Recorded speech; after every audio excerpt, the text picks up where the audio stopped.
how do you think Matt Ryan in Indianapolis is going to play out? Match made in heaven, and clearly an upgrade at Carson Wentz. As you and I were leaving Indianapolis after talking to Frank Reich, we knew Wentz was. It was only a matter of if and if when and not if. So, what do you think about the way that it all worked out for Indianapolis, Daniel? Yeah, I think they got the best option for them and the best value in terms of what they had to give up. It was next to nothing. So I think that Chris Ballard's patience was rewarded.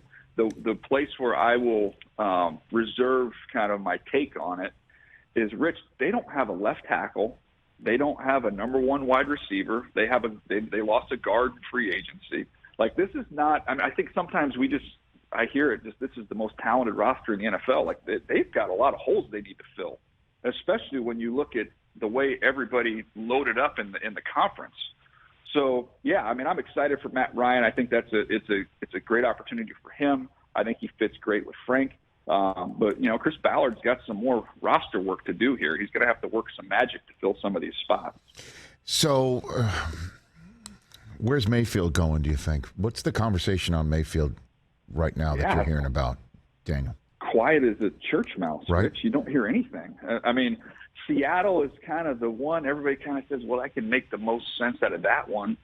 But, I talked to buddies that have been at all these pro days. The Seahawks have been sending, folks to all these quarterback pro days, and talking to some friends, he said that the guys they talked to in Seattle, they're really legitimately excited about Drew Lock. Like, that's not just kind of press conference stuff. Like, this is something that they seem genuinely excited about. So I don't know if they're going to be as motivated to do something with Baker either. So I'm running out of options and places for him to go.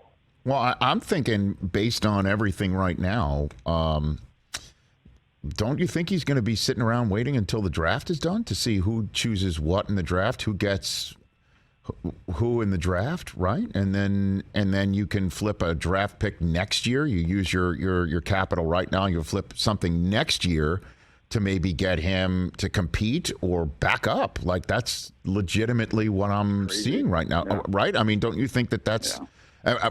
I shouldn't say anything because, Tyreek Hill got traded. Devontae Adams got traded, for crying out loud. Who the hell knows anymore what's up? But that looks to me to be the reality of Baker Mayfield's situation right now. Yeah.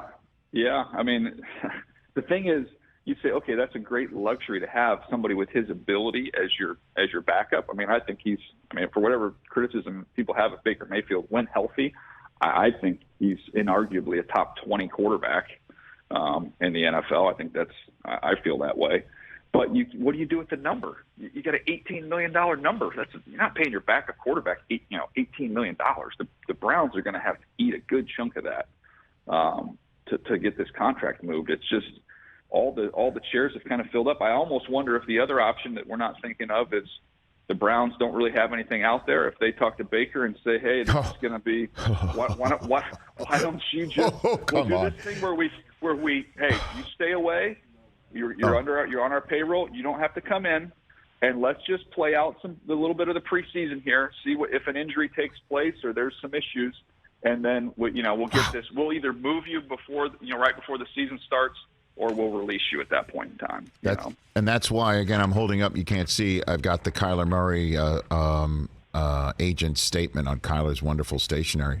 That's why he wants to get paid. That's why he wants to get paid now, right? Like, you don't want to go into a fourth year and wind up like Mayfield, even though that sounds like a long shot. But who'd have thought at this point last year, after Mayfield wins a playoff game, going into his fourth year for a Browns team that had everything on the upswing, the reigning coach of the year and everything, that we'd be in this situation right now?